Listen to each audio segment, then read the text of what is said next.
Cricket کے بعد کچھ بات کر لیتے ہیں مکس مارشل آرٹس کے حوالے سے. تو اگر پاکستانیوں سے ان کے پسندیدہ ترین کھیل کے حوالے سے پوچھا جائے تو ناظرین ہر کسی کا یہی جواب ہوتا ہے کہ کرکٹ, ہاکی, فٹ بال. لیکن ہم دیکھتے ہیں کہ مکس مارشل آرٹس میں بھی ایک نام ابھر کر دنیا کے سامنے آیا اور وہ نام ہے شاہد صدیقی کا. صدیقی اس وقت ہمارے ساتھ اسٹوڈیو میں موجود ہیں. شاہد, ویری وارم ویلکم. آپ یہ بتائیے کہ آپ کے والدین کا تعلق درس و تدریس کے شعبے سے رہا ہے, تو انہوں نے تو سوچا ہوگا کہ آپ کو انجینئر بنایا جائے یا اور کسی فیلڈ میں آپ کو آگے لایا جائے, لیکن یہ مکس مارشل آرٹس میں کہاں چلے گئے, آپ کیا کہیں گے؟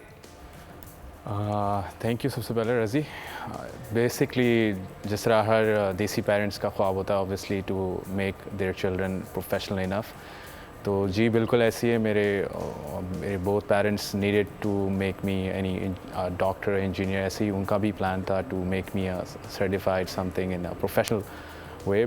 بٹ اس شوق نے مجھے ایک basically my all mental toughness and every I would say my physical attributes بڑھائیں, جو وہ بھی دیکھ رہے تھے. تو انہوں نے یہ پرسو کرنے کے لیے مجھے بھی کافی سپورٹ کی اور ماشاء اللہ سے میں پھر پاکستان کے لیے اپنی فائٹس جیتتا رہا. اچھا شاید آپ کا تعلق بنیادی طور پر کراچی سے ہے, لیکن ہم نے دیکھا کہ آپ لاہور شفٹ ہوئے, تو وہاں شفٹ ہونے کا مقصد کیا تھا اور کن مشکلات کا سامنا کرنا پڑا؟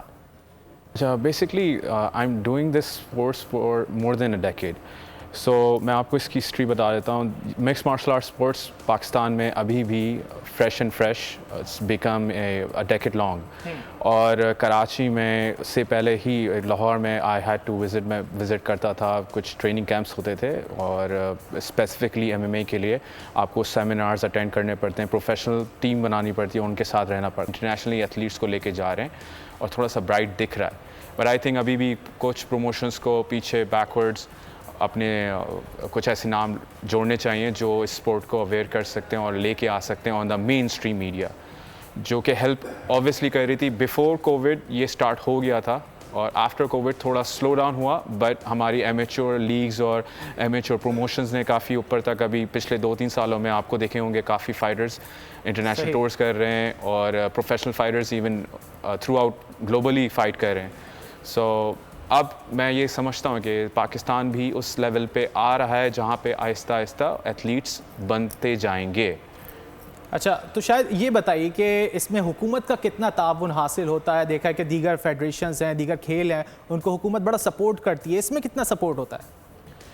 انڈیڈ ان حکومت کا تو 110% ہوتا ہے. اگر حکومت چاہے تو کافی فیڈریشنز جس طرح ایمیچور لیگز ہیں, ایمیچور فیڈریشنز ہیں, آئی وڈ سے کہ ان کے پاس ایک اتھارٹائز دے دیں, سم ٹائپ آف ارینا, کوئی رنگ یا کوئی ایسا یا کوئی ایسی فیسلٹیز پرووائڈ کر سکتے ہیں جہاں پہ یہ ایتھلیٹس پروموشن کے لیے ایونٹس کرا دیں. ڈزنٹ میٹر اگر آپ ٹریننگ کے لیے نہیں دے رہے, تو آئی تھنک حکومت اس چیز کے لیے کر سکتی ہے. Other than that, I think commercial ventures بھی inside حکومت کے ساتھ لائک کولیبریشن کر کے اسپورٹ کو بڑھا سکتے ہیں, جو کہ پوری دنیا میں ہوتا ہے. اگر آپ ڈپینڈ کرتے ہیں کس کنٹری کون سی ایگزامپلس لینا چاہتے ہیں. اچھا شاید یہ بھی بتائیے کہ کیج میں کب واپسی ہو رہی ہے آپ کی؟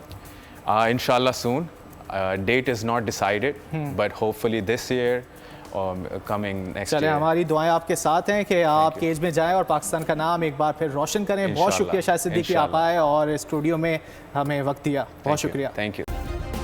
سبسکرائب کریں اور بیل دبائیں تاکہ کوئی خبر رہ نہ جائے.